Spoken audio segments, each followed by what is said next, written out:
Good evening, everyone. It's really a wonderful pleasure to welcome you tonight to the Detlef Mertens Lecture on the Histories of Modernity.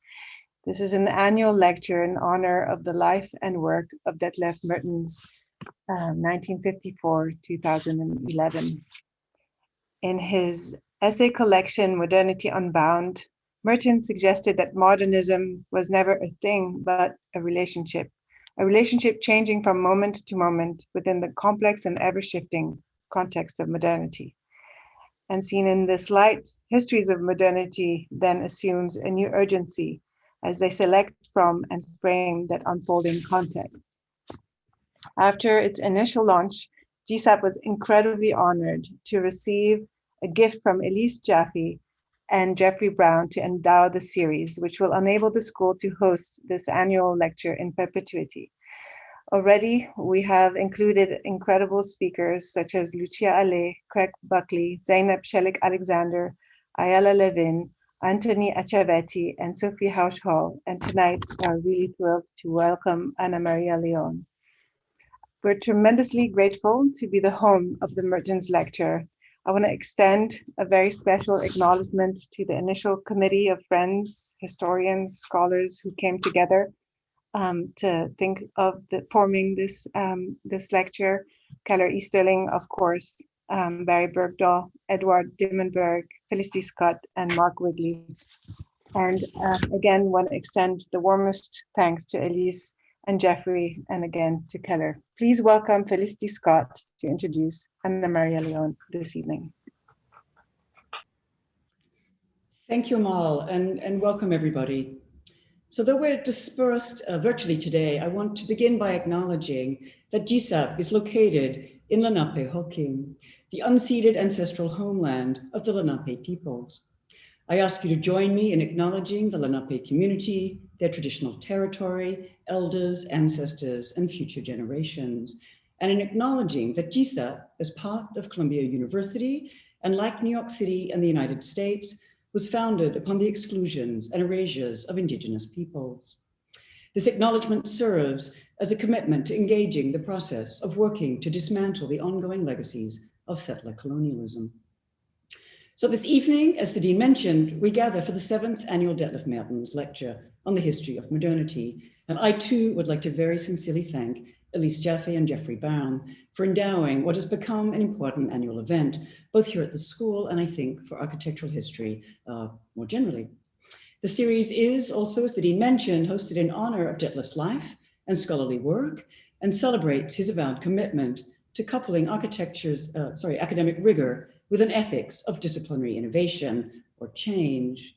His historical project sought a type of open-endedness, a sort of openness to the future, insisting that architectural history was never or should not be a practice of codifying norms, but quite the opposite. Detlef's major monograph on Mies, simply titled Mies, which appeared posthumously in 2013, stands as a testament to how architectural historians might critically rewrite histories of the discipline, sometimes even taking canonical figures like Mies as entry points to do this type of work. And it was on the occasion of that book and in collaboration with Keller Easterling and others that GSAPP launched this series seeking to identify and to support younger historians whose work and research also seeks distinct types of critical openings, scholars whose work we believe opens towards a productive unsettling of architectural history. So this year, we're really thrilled to be welcoming María León to give tonight's Mertens Lecture. María received her PhD from MIT in 2015 and is currently assistant professor at the University of Michigan, Ann Arbor, where she holds a joint appointment between the Department of Art History, or History of Art, the Department of Romance Languages and Literature, and the Taubman College of Architecture and Urban Planning. But her institutional affiliations are only the beginning of the complex web of intellectual, pedagogical, and activist platforms that she's involved with, including both through her academic research and other collaborations, which in interrelated ways seek to complicate the practice of architecture and its history. So her scholarship focuses on transnational networks, both across the Americas and between the Americas and the Atlantic, that converged in Latin America after World War II. drawing out complex and nuanced historical readings of architecture's entanglements with often oppressive political regimes and the proliferation of forms of dissensus and resistance to which this nexus has given rise. Her first book, Modernity for the Masses, Antonio Bonet's Dreams for Buenos Aires, is out any day on the University of Texas Press, and she's currently working on another manuscript entitled Counterinstitutions, Architecture and Resistance in Brazil, Chile, and Argentina, 1959 to 1983. Aspects of the second trajectory of her research have appeared, I believe, in articles such as Prisoners of Retoque, The Open City and the Retoque Concentration Camp, and Designing Dissent, Villanova Artigas and the Sao Paulo School of Architecture, both of which I highly recommend and have taught in my classes. So Ana Maria has been invited to give this year's Mertens lecture, not only on account of her important, extensive, and highly original scholarly research. Additionally, and critically, she's actively involved in several collectives working to reconstitute frameworks for architectural histories of modernity, to hold the discipline accountable, both for its epistemic violence and the way that its concepts and norms have touched down on the ground in the built environment and upon people's lives. Engaging decolonizing, anti-racist, feminist, and deprovincializing strategies, these collaborations include the Settler Colonial City Project, the Decolonizing Pedagogies Workshop, Our North is the South, the Architecture Lobby, the Feminist Art and Architecture Collective, Systems of the South, the GAHTC, and Detroit Resists. And these resolve into forms too varied, I think, to do justice to here, but they range from actions, exhibitions, workshops, interventions, crowdsourced reading lists, performances, digital occupations, and more. And she's also actually an editor-at-large for GSAPP's own Avery Review. So her talk tonight, Barrio Sur, Modernity for the Masses, derives from the forthcoming book, as the subtitle suggests, and it promises to forcefully remind us of the inextricable intertwining of histories of modernity and histories of coloniality, in this case focused on Buenos Aires. So we're very lucky to have a preview of this research tonight and very much welcome the appearance of the book, literally, I think, any day now. Before handing this virtual podium over to Ana Maria, I just also want to thank Dean Andreas, Keller Easterling, my fellow committee members this year, Barry Bergdahl and Mark Wigley, and the GSAPP events team, and also to reiterate again a thanks to Elise Jaffe and Jeffrey Brown for ensuring this series remains such an important event in the annual calendar. And I also want to ask that you please use the Q&A function of this webinar to ask questions, which will be answered once Ana Maria finishes. And my colleague, Laila Catelier, will moderate this aspect of the evening's events. So a long distance welcome to Ana Maria, who I believe is in Ecuador. Thank you. Thank you so much. Let me get this screen sharing done. Okay. Thank you so much, Felicity. Thank you, Amal. Thank you, Laila, for the coordination. And thank you so much to the committee. I'm incredibly honored to be giving this lecture and very happy to be joining a great set of colleagues and friends in this tradition. I am speaking to you, like Felicity mentioned, from the land of the Huancavilca, who still live and thrive in this territory today, which is ancestrally known as Sumpa, and is in the coast of present-day Ecuador. And I'm very honored to join this lecture series, like I said, named in remembrance of the life and work of Detlef Mertens. This very timely invitation gives me the opportunity to reflect on the book that I have just finished, Modernity for the Masses, which might be an example of those other histories of architectural modernity that Mertens points to in his essay collection, Modernity Unbound. Today, I will give you a very general framing of the main themes of the book, and then I'm going to dive into one specific case study and conclude with some thoughts on thinking with and from the SAPP. Like many of us, in my teaching, I use Marshall Berman's work to address the experience of modernity at the introduction of my courses.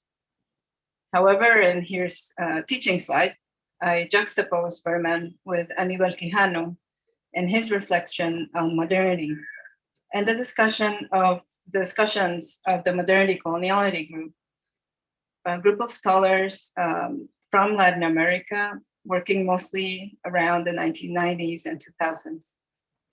These scholars understand modernity and coloniality as interrelated and inseparable concepts. They define modernity as an epistemological frame that undergirds the violent logic of coloniality, or as Quijano has coined the term, the coloniality of power.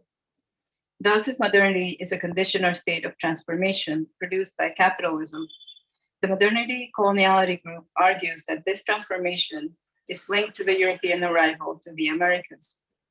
Modernity, Quijano argues, was also colonial from the start, and what he terms coloniality of power plays a key role in the Eurocentric elaboration of modernity. Moving away from the overdetermined geography of their initial critique, these scholars have framed an epistemic definition of coloniality that traces a history of violence present throughout the world. The second frame that I'd like to offer points to the two actors in the title of the book, the masses and Antonio Bonet, who is the architect, but appears very deliberately behind the colon in the subtitle of the book. And I want to thank here my colleague Andrew Hersher, who first pointed me to Columbia art historians Brandon Joseph and his reading of Mike Kelly in his book Beyond the Dream Syndicate, which uses the lens of Deleuze and Guattari to look at the notion of minor history. This concept of minor history was incredibly helpful in understanding the role of Bonet in the book, because the book follows the thread of Bonet as a so-called minor figure, in the sense that while he operated in close proximity to well-known canonical figures like Le Corbusier and José Luis Sert and others, he never built or published at the international scale that they did. Bonet, Catalan, who arrived in Buenos Aires in 1938, witnessed major events in Argentinian history, but was never a protagonist. These are some of the projects that sort of framed the start of his career, but most of the projects I discuss in my book, and these are two of them, were never built. Thus, Bonet's induction into a modern canon is debatable, but I'm not interested in this debate. Rather, I want to understand his story as a minor history, one that doesn't quite fit into established categories, and thus has the capacity to open these categories to their outside. And one of the outsides of this story are the masses, a term used, the sort of conceptual term used in 1929 by Spanish philosopher José Ortega y Gasset. In his book, Revolt of the Masses, Ortega discusses what he calls the mass man, a man who lacks culture and education and only thinks of himself as part of the crowd. The book is based on Ortega's observation of the large crowds of Buenos Aires. And Ortega observed that these populations were becoming more visible, larger, and bolder, and argued that the only way to manage them was through a democracy guided by enlightened elites. The untenable alternative was fascism, a system that capitalizes on the mentality of the mass man. Finally, the third big frame that I want to flag out has to do with the role of the plaza in this ostensible history of public housing. The relationship between plaza and housing is also a relationship between void and solid, between object and context. It's a relationship that points to the state's own anxiety to control potentially revolutionary subjects that had already, by virtue of their occupation of public space, changed the history and the politics of modern Argentina. So let's go to Argentina. When I first visited Buenos Aires, I found it really difficult to orient myself until I realized that I was looking at the city upside down. The whole city is turned around and it turns its back from the river and looks to the south. This southern orientation goes beyond the geographic. It's rendered a cultural manifesto by Catalan-Uruguayan artist Joaquín Torres Garcia, who famously claimed, "Our North is the South." And this trope builds on the Spanish custom of saying, because you orient yourself to using the Northern Star and you sort of look to the north.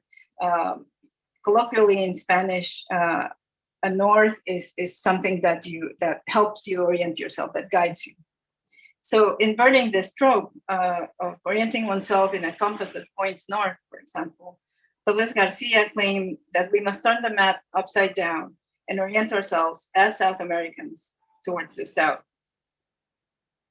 This trope of the South dominated the 20th century porteño avant-garde, and porteño is a citizen of Buenos Aires.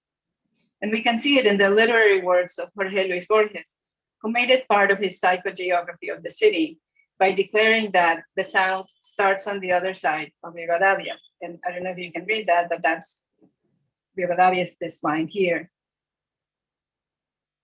This map of the city that I show you here is also a map of the book. And it points to the location of key built and unbuilt projects that I discuss in the book. And just to be clear here, north is again pointing up, but I put a southern arrow and cute like that. So the line that splits the city, Rivadavia, the line that Borges referenced, splits the north from the south. This is Rivadavia Street, and it ends in the Plaza de Mayo, the plaza that's in front of the presidential palace, which is known as the Casa Rosada. This street divides the city in two halves: Barrio Norte, here, the northern neighborhood, but really not the top half, but mostly Recoleta here, which is the wealthier part of the city, and Barrio Sur. The second half, but really the area nearer downtown, the southern neighborhood, the space, the so-called masses that Ortega feared. That's the space where they generally live. In Borges and in much of the porteño imaginary, the South goes beyond neighborhood. The South conflates both the underprivileged half of the city and the south of the country itself. And in the short story that I read you a quote from, which is called The South, Borges describes the South as an older and sturdier world. The story suggests that the South starts in Rivadavia, but it doesn't end there. It doesn't end with the city. It extends towards the plains or pampas and the population that lived there. This population also happened to be the population that was increasingly migrating into the city and determining its growth.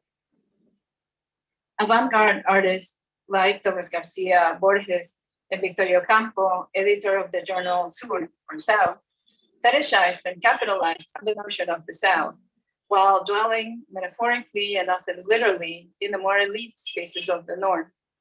And the resulting tension points to the challenges and possible pitfalls of the South as project.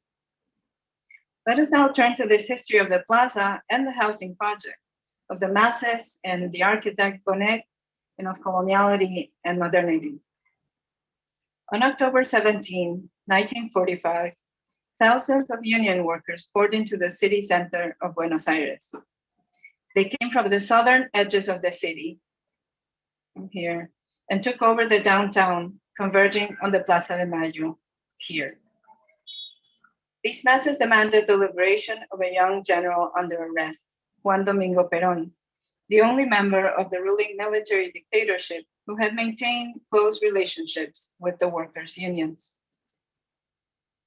This iconic photograph captures their occupation of the plaza. In the heat of the southern spring, men sit with their pants legs rolled up, dipping their feet in the neoclassical fountain at its center. Several men and women in the background stand inside the fountain. The photograph was given the derogatory popular name, Las patas en la fuente, the hooves in the fountain. Perhaps the conflation of these daring crowds and a herd of cows, the basic of one of Argentina's primary economies, was no accident. The vast plains of the countryside were a source of wealth and also of the large migrations that contributed to the growth of the city. Overwhelmed by the masses, the regime freed Perón, who subsequently ran for office and was elected president in 1946, ending years of conservative rule and changing the country from a land ruled by the few to a populist state addressed to the many. To consolidate his political support, Perón fostered a close relationship between himself and the Argentinian masses. He emulated some of the strategies of European fascism, which he had witnessed in Mussolini's Italy during his time there as a military attaché. At the same time, he was critical of the Italian dictator and eager to assert an independent political position through a fairly heterogeneous set of politics. Perón was a polarizing, complicated figure. He had toppled the traditional elites that had been trained by the pro-fascist Argentinian army and opposed more progressive communist and anarchist factions. He favored the traditional family unit, but also enacted women's suffrage. His political support was based on his massive following, and he nourished and promoted it.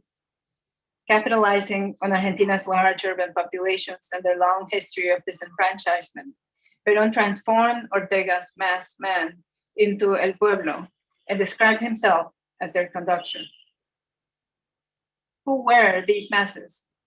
Perón used nationalist rhetoric, but distanced himself from fascism's racialization, never choosing to target specific cultural or ethnic groups during his presidency. It was his opposition who disparaged, stereotyped, and racialized his followers, calling them cabecitas negras, or little black heads, for their dark hair. In contrast, Perón celebrated the mestizo heritage of the inhabitants of the growing shanty towns, turning their countryside past into the marker of Argentinian nationality.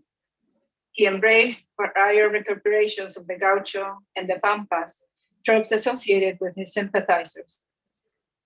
Although his celebration overemphasized the influence of Spain and erased indigenous and African legacies that were part of these populations, as well as the 19th century importation of a European and largely Italian population to replace the effects of indigenous genocide. And here I want to say the revision of race in modern Argentina in the book edited by Paulina Alberto and Eduardo Elena has been key for my project. And I'm very lucky to have Paulina Alberto as a colleague at the University of Michigan, and Eduardo was part of a book workshop where Barry Berkel also joined us in a revision, sort of looking over the manuscript at an intermediate stage. This celebration of the Peronist masses and of Perón and his popular wife Eva as their implicit role models appeared in propaganda campaigns used to promote an invented mythical past for the new Argentina. The growth of mass media and popular culture facilitated the connection between Perón and his constituents, with printed material, posters, and films, and ritual celebrations reenacting the original occupation of the plaza, but now having not the crowd rescue Perón, but celebrate him. All orchestrated to create Peronist citizens. Modern architecture and Whitted Bonnet also participated in this production of the Peronist unconscious, and this is an episode I examine in the third chapter of the book. In 1955, so 10 years after the first occupation of the plaza, members of the Argentinian Navy and Air Force bombarded Buenos Aires, targeting strategic locations, including the Plaza de Mayo. They killed hundreds of civilians and injured thousands. The attack was one of several military actions against Perón that eventually led to his removal from power by an alliance of conservative right-wing military factions who took over the country, installing a dictatorship and sending him into exile. These three episodes in the Plaza de Mayo, its physical occupation, its transformation into a site of ritual celebrations, and its subsequent destruction, are the context of Antonio Bonnet's Barrio Sur, a large housing project designed in 1956 that sought to occupy the space of the South and ultimately erase it. The newly installed regime of General Pedro Aramburu was eager to present itself as modern and technologically efficient, at the same time balancing this modernity with an appeal to conservative politics. the regime sought to distance itself from Perón by depicting him as inadequate and decrepit. Perón and his recently deceased wife, Eva, were viciously attacked by the press.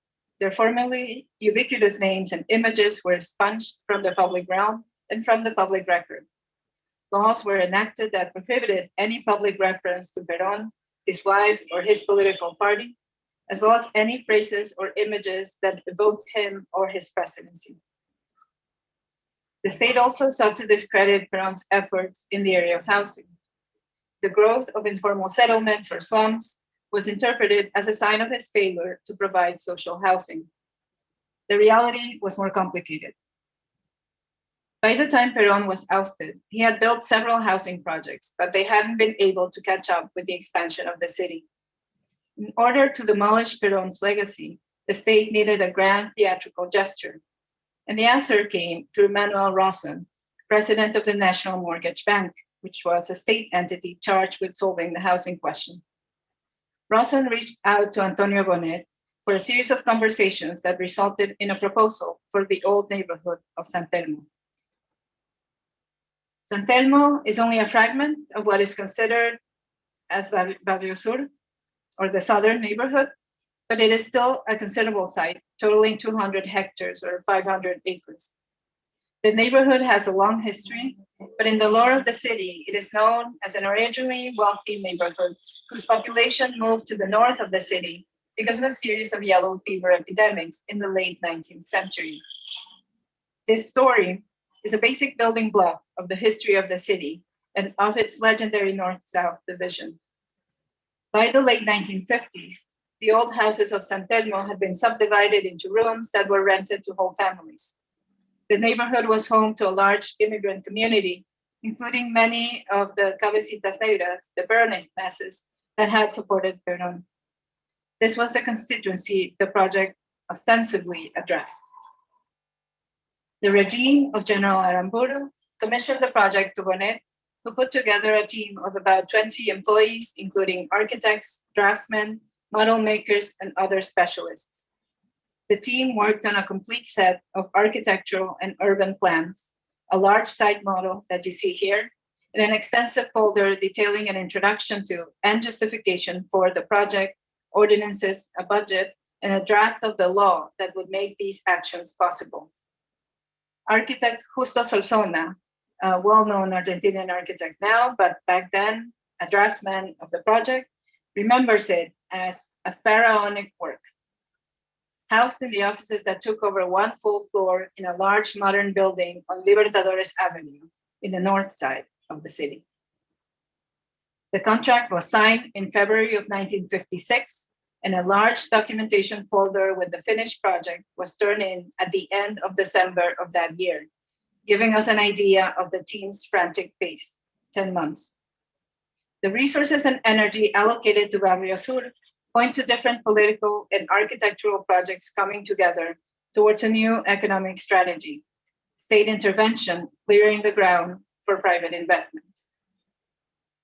In his narrative for the project, Bonet argues that San Telmo's tenements and slums require state intervention in order to clear the ground for private investment. Sketching out an abbreviated history of the city, he describes San Telmo as occupied by tenements and slums with appalling living conditions. The neighborhood, he tells us, quote, retains nothing of its former colonial appearance because an examination of its buildings does not show them to keep the characteristics of the time, close quote. And here you should read in the word colonial as a plus, as a desired Spanish past.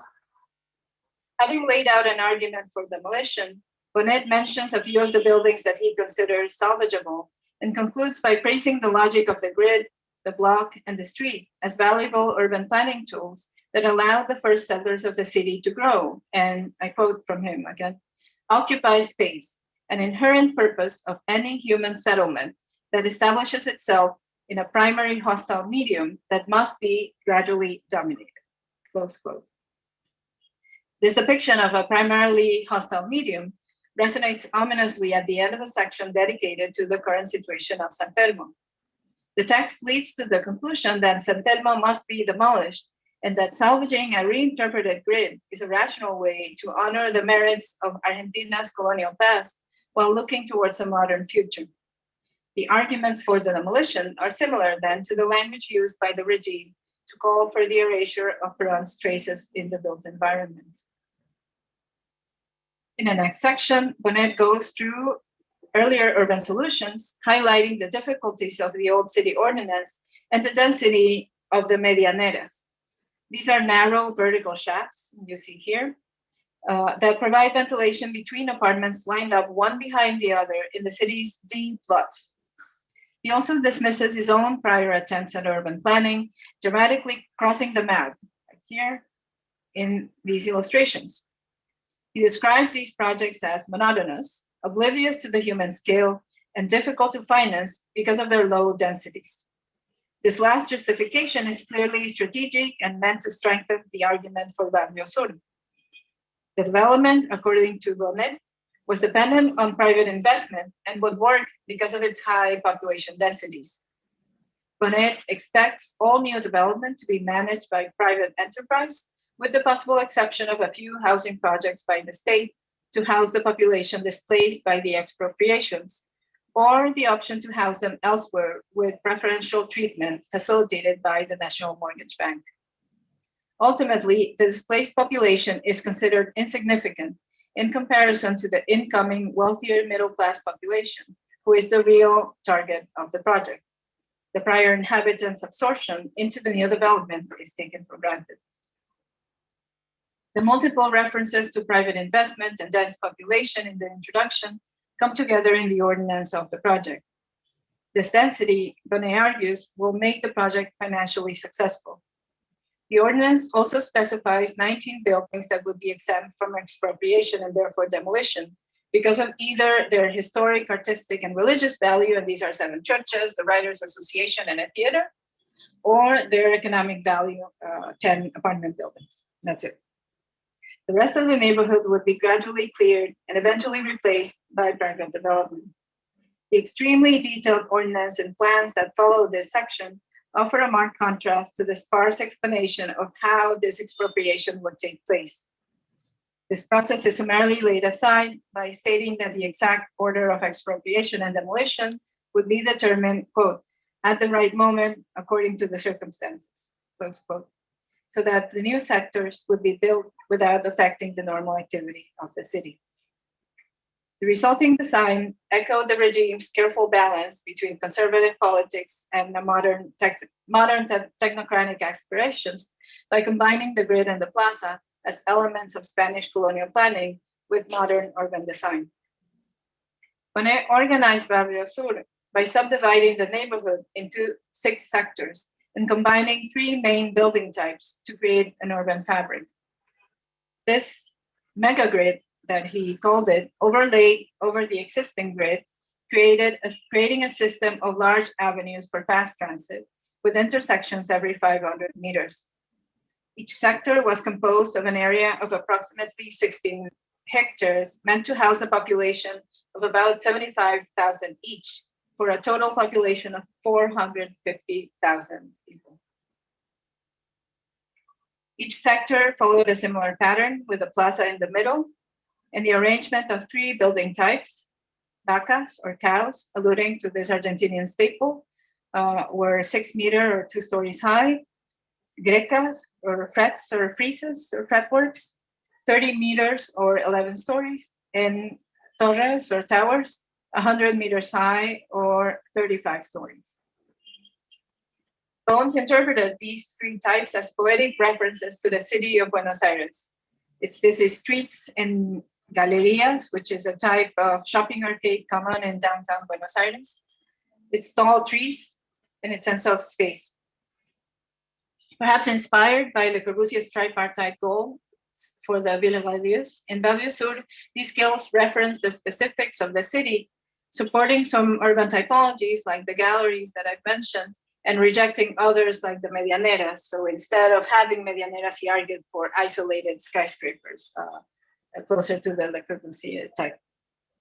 I want to flag also that the cows in the project repeat this conflation between the non-indigenous Argentinian staple and the seemingly non-indigenous, mestizo, Spanified Peronist masses. And note also that this is the noisy reference in the project. Finally, and taking advantage of a slope in the side towards the river that is to your right here, Bonet separated car traffic, pedestrians, and parking, creating a three-dimensional grid. He placed car traffic underground, level with the river, left the ground level for pedestrians, and placed parking above. And he capitalized on the 9 de Julio Avenue. This avenue here, which you see here, but at the time of the project was just more or less edging around here.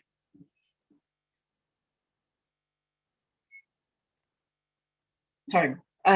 He capitalized on the 9 de Julio Avenue, which is a large project started back in 1936 that had been slowly demolishing a row of blocks across the city from north to south, as you see it here, ostensibly to increase communication between the two halves of the city. This project, by the time of Barrio Sur, the demolitions were edging close to San Telmo. They hadn't quite reached there. And certainly their casual destruction of the city is part of this project's ethos. The three different circulation levels negotiated the large scale of the avenue, marking a transition from the fast transit on the edge of the site, around the 6 sectors, to what Bonet described as a suspended superstructure for pedestrians that would become the true and new urban land.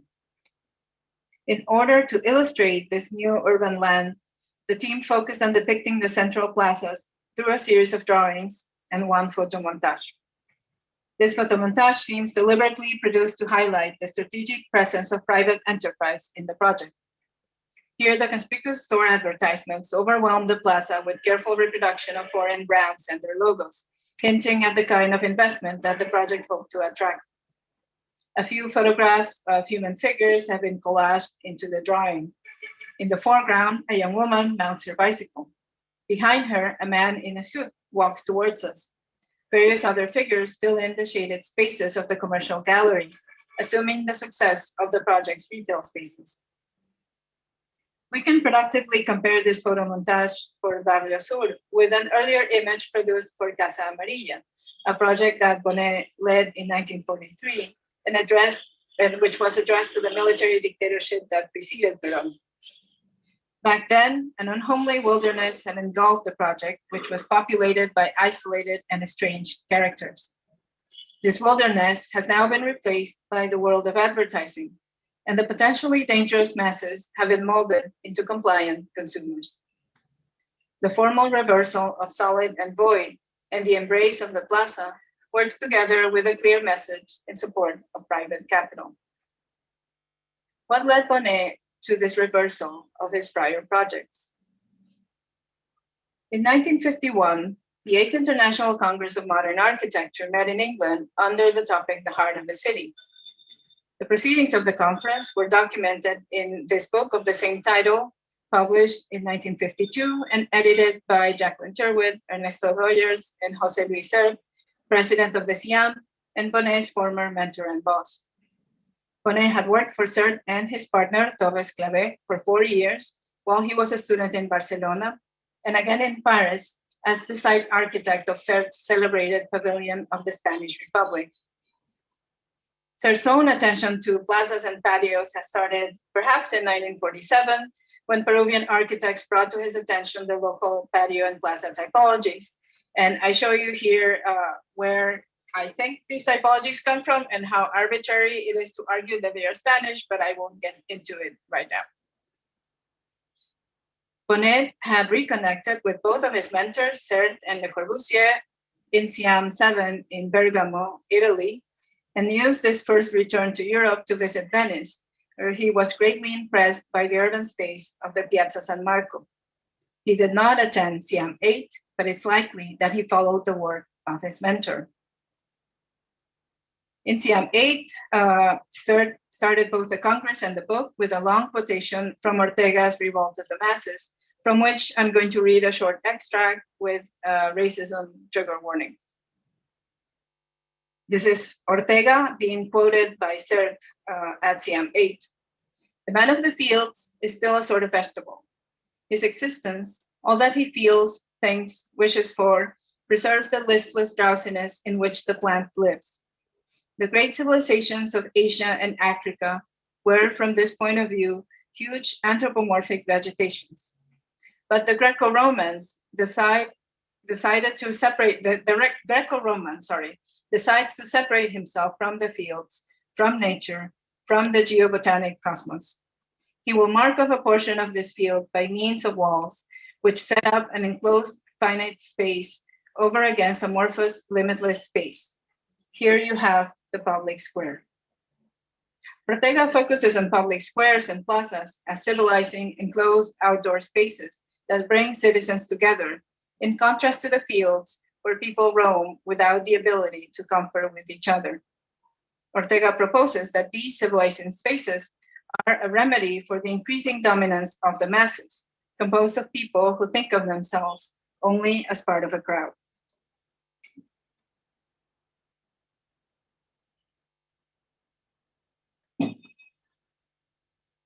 So the architecture and the politics of Barrio Sur come together in this idea of the plaza. Ortega was popular in anti-Peronist circles in Argentina, which saw the labor unions that had supported Perón as a threat. Bonet addressed this threat by reinterpreting Ortega and Cert's ideas and placing a plaza at the heart of each sector in Barrio Sur. The public cores of Barrio Sur are the civilizing spaces in which, according to Bonet, quote, social life will develop, unquote, creating new, well-behaved urban citizens. But among the many large plazas and green parks of Buenos Aires, one plaza stands out, the Plaza de Mayo. Tragically bombarded by the Argentinian army in 1955, only 1 year before Barrio Sur. If we locate the project within the Buenos Aires grid, we can see how the 6 proposed plazas repeat the approximate scale and proportion of this one significant plaza, witness to so many events, and located just north of this project. In 1945, the Peronist masses had occupied the Plaza de Mayo, coming in from the south. Barrio Sur would have replaced them with a middle-class population and a privatized project that effectively acted as a barrier to defend the plaza from the Peronist masses. We don't know if this was Bonet's intention, but in his attempt to create new spaces for Buenos Aires, he reproduced its most historic plaza, and maybe inadvertently called up the memory that the regime was most eager to erase, the bombardment. To argue for the civilizing action of the plaza as an urban device can only be understood as a tragic mistake in a traumatized city whose main plaza had been bombarded by the same forces promoting this project. In the aftermath of the 1955 coup d'etat, modernity for the masses was a matter of discipline and control. A combination of factors prevented the realization of Barrio Sur. A team of architects highlighted the unnecessary high densities, which they denounced as financially motivated to maximize gain for both construction companies and the project's architects. An opposing political party assigned a commission to study the plan, publishing a piece in which they pointed out the existence of free land for which other projects had already been designed. These were projects in which Bonet had been involved in, although this is not mentioned, but clearly alluded to. Most importantly, San Telmo residents protested their complete exclusion from the process and the project's excessive demolitions and expropriations, which would have resulted in very high costs. Ironically, the residents, probably informed by architects, noted that the project was not in agreement with the City Hall funded plan started in Le Corbusier's office and which Bonet had worked on. The concerted efforts of architects, political activists, and San Telmo residents worked, and in August of 1957, the government halted all work on Barrio Sur. A less optimistic reading, which I do engage with in the book, also points to the transitional status of this project in the eventual privatization of all social housing and the expansion of this practice throughout South America. So I started the book like I started this talk with Aníbal Quijano, pointing to the link between modernity and coloniality. And I want to finish it. I finished the book looking back in Europe and with these quotes from the Frankfurt School and Engels, and perhaps it's also fitting to also end here today. In the dialectic of the Enlightenment, Theodor Adorno and Max Horkheimer point to the role of housing projects in perpetuating the subjugation of their inhabitants to the power of capital, summoned as producers and consumers. Adorno and Horkheimer argue that the Enlightenment's rational construction of the world through instrumental reason aspired to liberate humanity from the uncertainties of myth, but ultimately resulted in unreflective, compulsive, and mindless oppression, a more pervasive type of myth that carries over to the present. The sense of unfreedom that they describe connects fascism and capitalism as ideologies that ultimately aim to control their populations. In the project I have discussed today, the population of Buenos Aires is the subject of this dialectic, from the potentially revolutionary residents of San Telmo to the residents of the consumer middle class meant to take over Barrio Sur. The attempt to civilize the population masks the regime's barbaric actions in the Plaza de Mayo. Adorno and Horkheimer's dialectic, I argue, is related to Quijano's own equivalency between modernity and coloniality. Projects like Barrio Sur highlight that these links between modernity and coloniality, capitalism and fascism, are dialectic relations that are not so much geographic as they are political. After all, the military dictatorship that bombarded the Plaza de Mayo had links to Hitler's Germany and Mussolini's Italy, where elite officers of the Argentinian army had traditionally trained. If Adorno and Horkheimer pointed to links between these authoritarian forces and the growth of consumer capitalism in the United States, the dictatorships that dominated the second half of the 20th century in Argentina are another instance of this same problem. Beyond the modernity coloniality group's critique of Eurocentrism, it's important to note that they look to the history of epistemic violence in all geographic locations.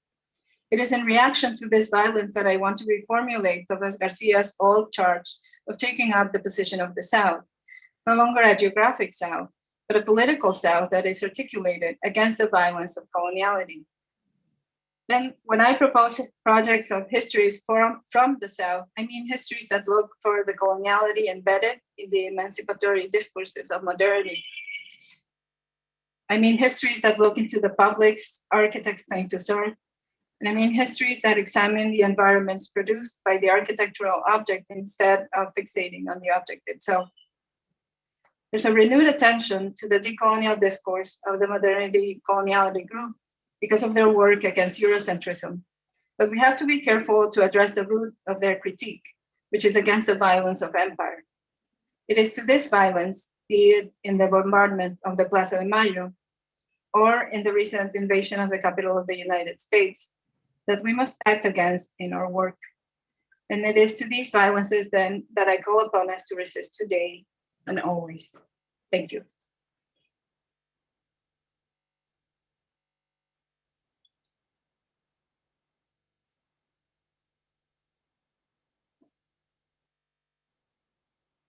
Thank you so much for that. I will read the first question that's in the chat, but I also want to mention to everyone now that if you have a question that is long or involved, that would, maybe take a very long time to type out, and you'd like to just join the dialogue, we would be happy to elevate you to a panelist, which is quite easy to do. So please just use the raise hand function if you'd like to do that, and we can have a little bit more of a casual conversation. So the first question is from Michael Farropara, and he says, thank you so much for the lecture. I have two questions. You mentioned the notion of minor history. Is this close to minor literature by Deleuze and Guattari, or minor architecture by Jill Stoner? It would be nice to hear more about that. And within South America, Buenos Aires is a major city. Many of the scholars focus on Argentina, Brazil, or Chile, excluding other minor cities such as Quito or La Paz. Why choose Buenos Aires and not another minor case study? Thank you, Michael, for this question that helped me just underline and firm up the sort of minor history as I'm understanding it, and I do refer to the Deleuze and Guattari articulation of minor history, which Brandon Joseph refers to. So it's a collective of many scholars that got me to the concept. The way that I am understanding it, though, it's not a matter of whether Buenos Aires is has a bigger population than my country where I am right now. I want to make the argument in this minor histories not as a matter of scale or importance. So it's not a matter of keep finding them more minor story, although I agree and I am eager to have histories not only of Quito, which is not my city, but of Guayaquil, where I'm from, of Salinas, where I'm at right now, of many minor spaces. But this is not the sense that I seek in discussing a minor history, is not to elevate, enroll more cities, more architects, or more works to the modern canon. That's not what I want to do. I am interested in looking for minor histories in the sense that they don't quite fit a canon. They sort of open up, question, push against what a canon is by opening up these categories, which is what I hope I have done or what I tried to do. But I also want to say that you can find a minor history in the middle of New York, right? Or in the middle of very canonical discourse. So this is what I'm sort of trying to map out with the use of that term. I think I sort of, yes, those are two questions. I think I did answer them both. Thank you so much. So more questions have not been entered and folks are not raising their hand. So maybe we'll just give it another moment. Sorry, here we have from Fernando Brav.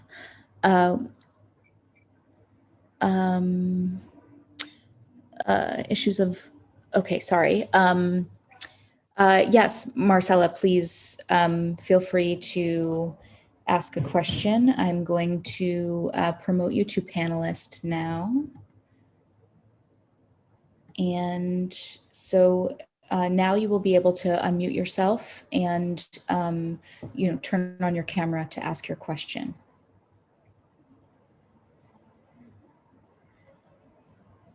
Thank you, technology. I'm so appreciating this talk because in fact I've been trying to study sort of migration patterns in the use of urban spaces. And so my husband kindly allowed me to sort of speak to this. But I loved how the conversation ended around the use of space and actually the focus on more so on specific movements in history. And I'm appreciating how architects and both of home and the public space are considering human interactions. And I'm also appreciating how much of our history is informed by the powers that promoted those kind of constructions and designs. So I think my question to Ana Maria is more around, given that you started your talk with the Southern Hemisphere and this precious Southern corner of ours, since I'm from Argentina, I have so many questions, but maybe the first one I'll start off with is the inversion of the cone as trying to sort of use our north to be our south. How do you tie that to the way we perceive spaces in Latin America that might be different from the Northern Hemisphere, the global north, as people call it? Marcela, Fernando, thank you so much for that question.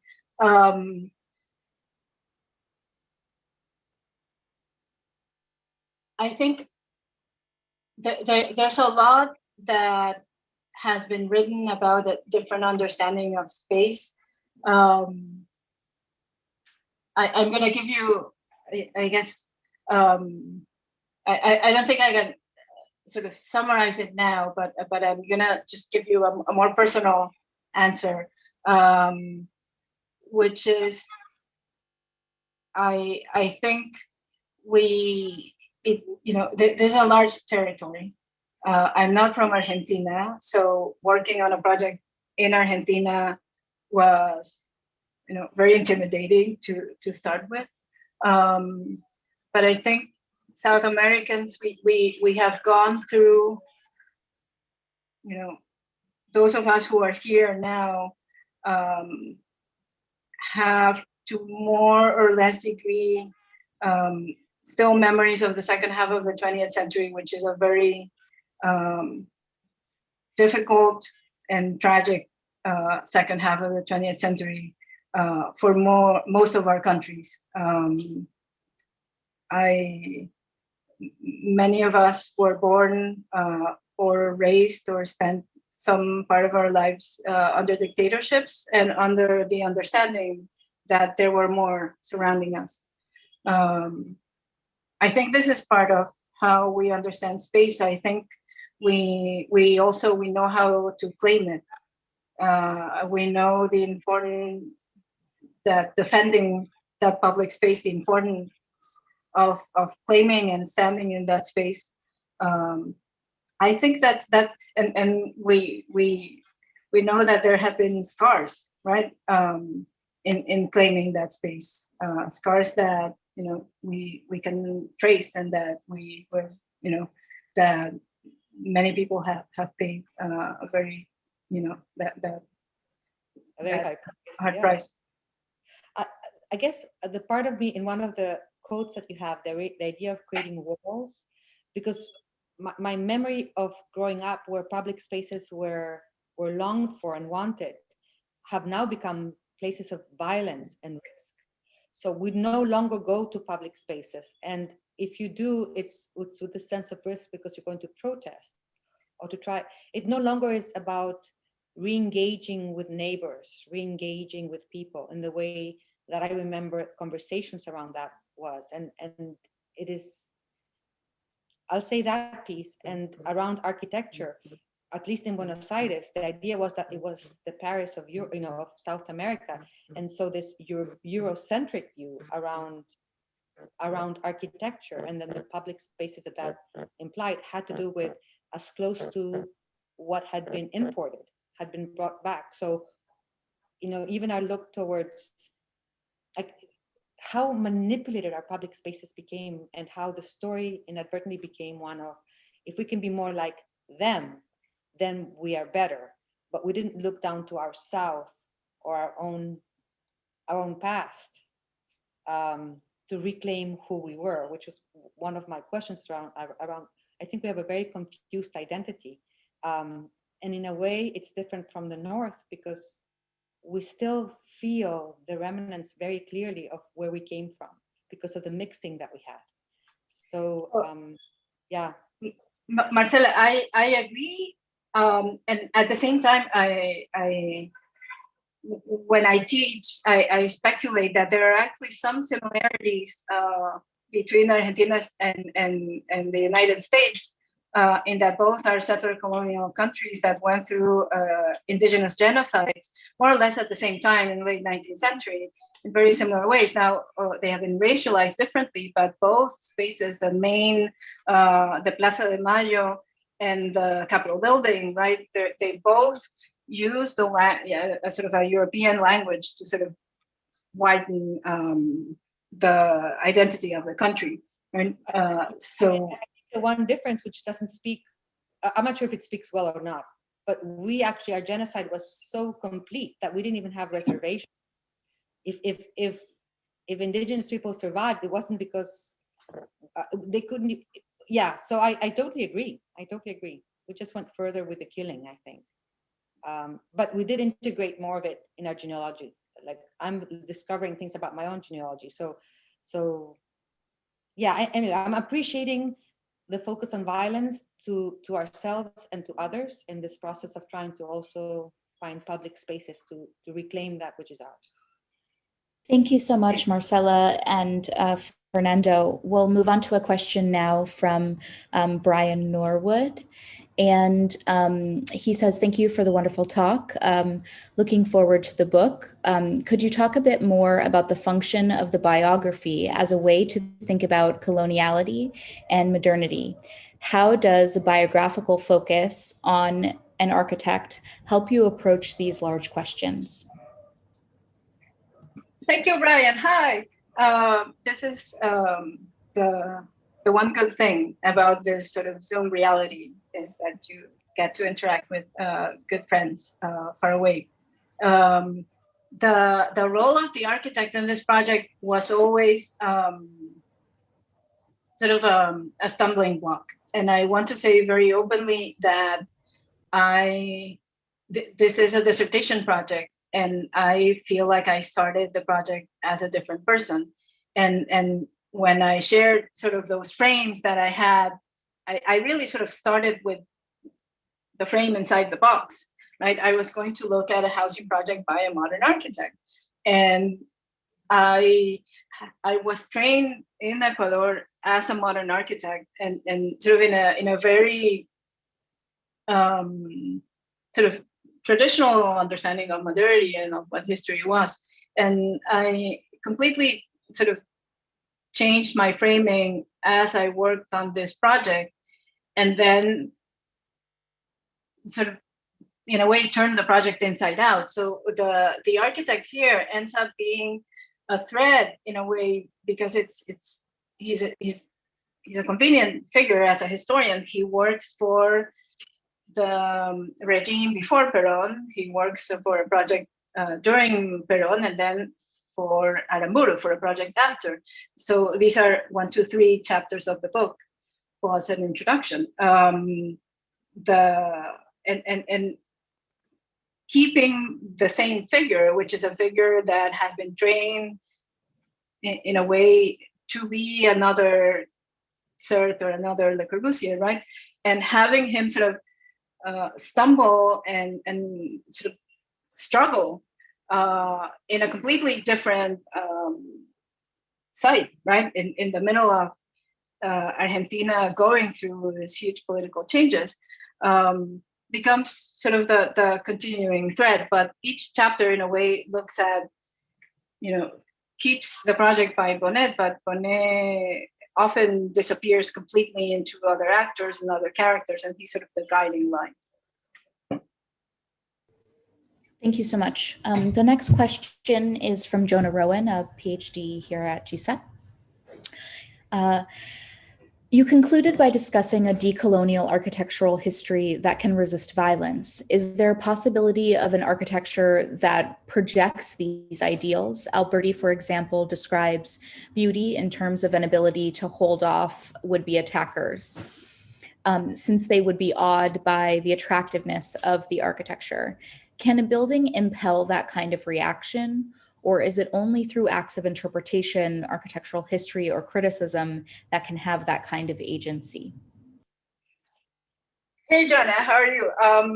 Thank you for that question. I feel that this points a little bit to the work, my work with Andrew Hersher in the Settler Curiosity Project, where we have been thinking about the possibility of an architecture of decolonization.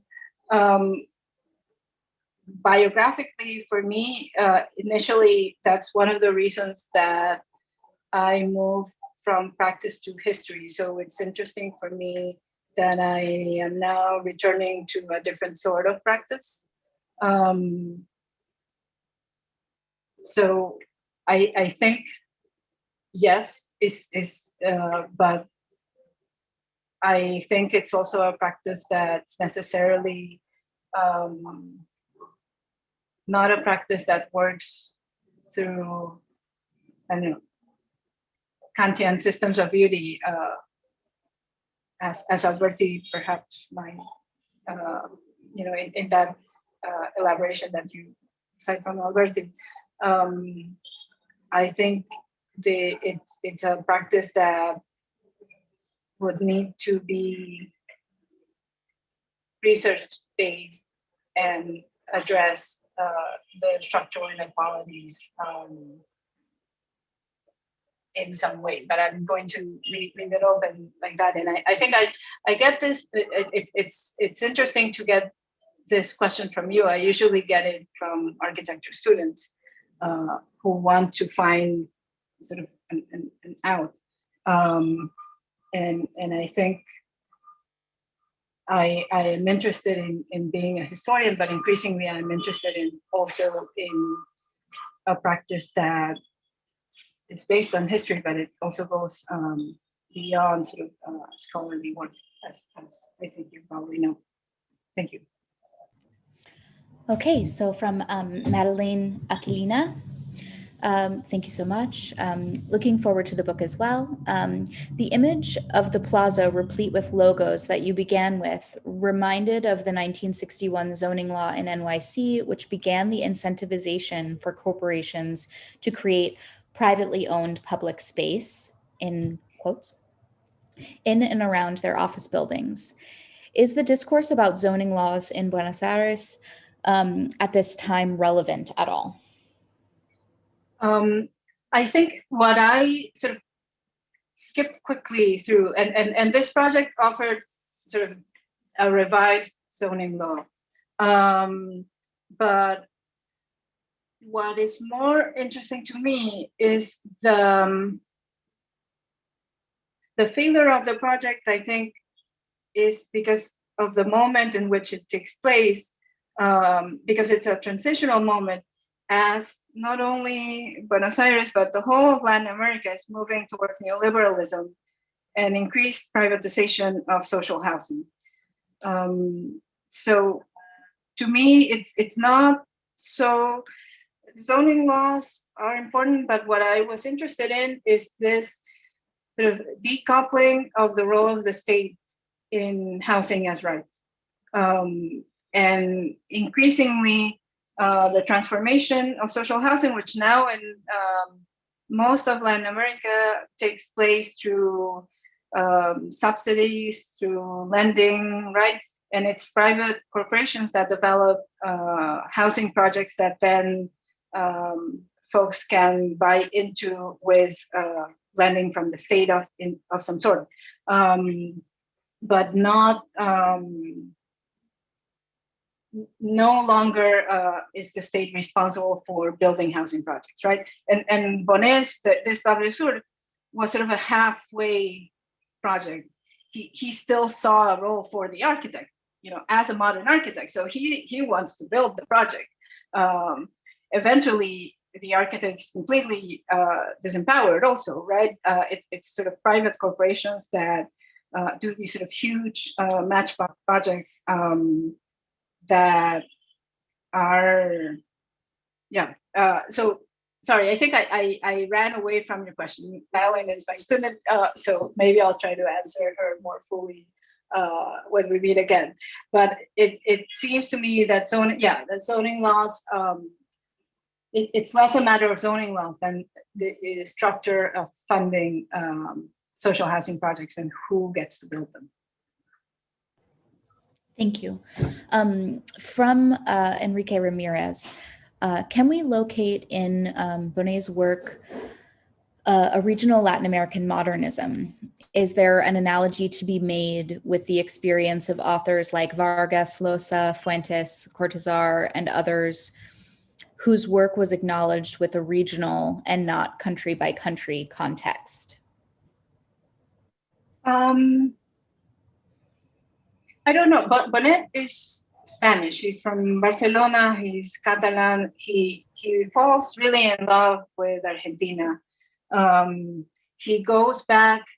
You know, perhaps this is also a nod to what Marcela was asking before. When he goes back to Europe in 1949, for the first time since he arrives in 1938 in Argentina, he writes in a letter, "It's so fascinating to look at Europe from America." He considers himself American in the sense of the continent, right? He says, "I'm looking now at Europe from America, from an American eyes." But this, you know, I don't know. So I don't know if I could quite discuss it as a Latin American project, but something I note also in the book is that the project is from 56. So it's the same year that Brasilia is starting. And there's something very frightening about putting these two projects together. And Bonet discusses this sort of later in his life, and thinks about how Brazil got to build Brasilia. And he says, in Argentina, we couldn't do it. And he says it happens surprisingly, it happens during Kubitschek. And then, there's the dictatorship. And he sort of glosses a little bit over the fact that there was stability, political stability during the extended Peron regime, longer than Kubitschek. So there's something frightening in thinking about that, looking back at the sort of second half of the 20th century Latin America, because if there's a modernism that happens in that second half, it's under the shadow of these sort of large regimes that sort of think in have a big scale of thinking, but also think about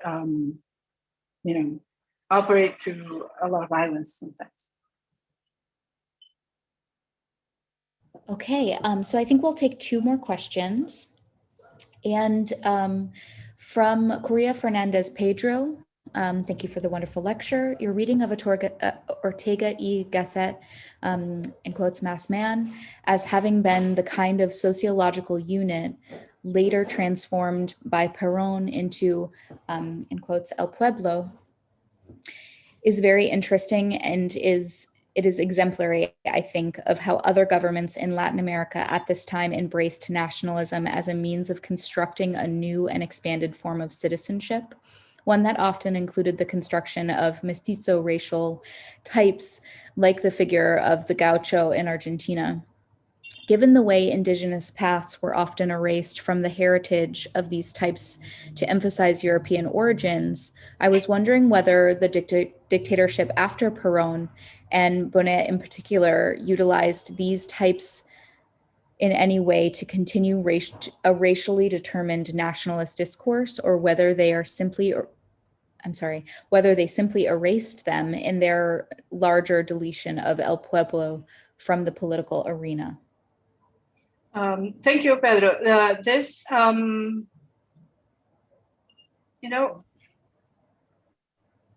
Like I mentioned, Perón himself alludes to the mestizo population there's a great chapter about this in the Alberto and Elena's book, Race and Modern Argentina. He alludes to the gaucho tropes, but he tends to underline the Spanish. So there's an erasure that's already happening in Perón, right? He points to a mythical Spanish past rather than the sort of mixed lines of indigenous African legacies in Argentina. And there's this myth, right, that Argentina is white and the genocide was complete. There's a revised history that argues against this, of a bigger indigenous and African legacies present still in Argentina. The dictatorship sort of erases Perón and erases sort of the discourse, right? So, and Bonet himself never refers to any sort of, there are hints of the fact that, I pointed that the cows are sort of the noisy building type. But beyond that, it's just a population that's in a way anonymous and homogeneous and non-racialized, but also non-political. Right, it's a population that's depicted as consumers, like I argued in the montage. Thanks. Okay, so before I read the last question, I just wanted to read a note from Lucia LA, who congratulates you for the Detlef Mertens lecture and thanks you for a thorough and rich contribution to this fraught history and also this archive, and says that she's looking forward to the book. So the final question is from Elizabeth Galvez. I'm curious if you examine the interior layout of the domestic unit itself or its aggregation. Does the design and conception of the domestic spaces also contribute and further the goals that you analyze in the building and plaza relationship? Also curious about the products used as the cover image. Has an advertisement for Douglas fir wood products. Could you talk about that decision further? I don't know why they chose Douglas fir, but they reference, if you look at the various different signs, they tend to be US products. And this is a very clear reference that they're seeking US capital, right? Which is not what Perón had done. So this is a reversal of Perón's sort of nationalist, Perón is sort of following a developmentalist agenda, but very much against the United States. The domestic unit, I did not in Barrio Sur. I actually didn't look at it that closely. I looked closely at another of the examples. At the project from 1943, I sort of go inside the apartments in Barrio Sur because it's such a large project.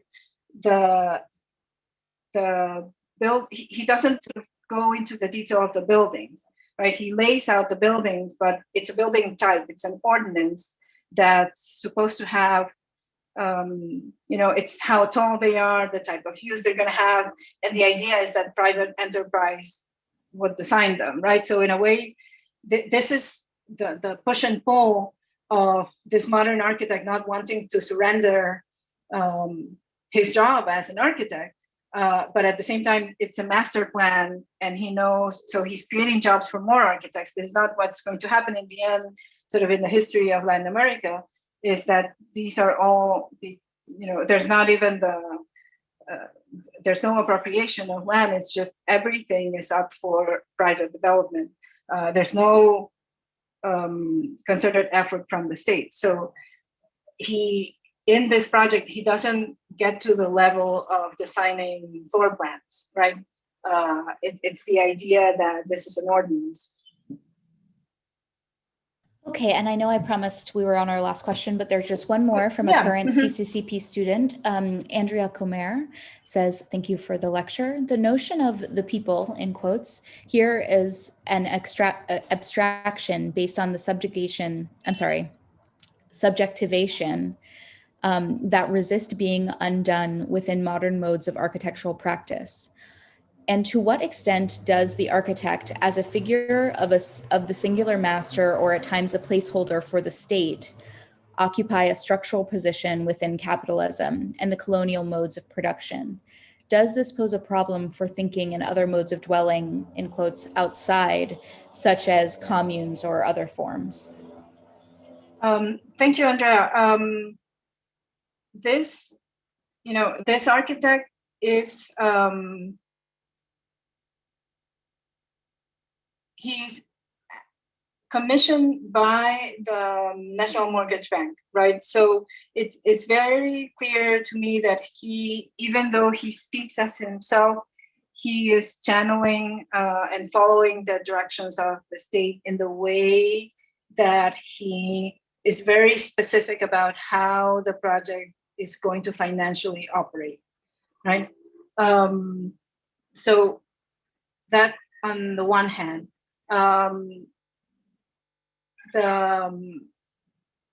like I said, this in a way, my conclusion of the book opens up like my new book project, in the sense that I felt that I had, there was a limit, and I felt this type of narrative is not conducive to the type of history that needs to be done, right? So I say this with all honesty, in a way, I'm sure my press will be delighted to hear that, but like I said, I sort of grew and learned as I was developing the project.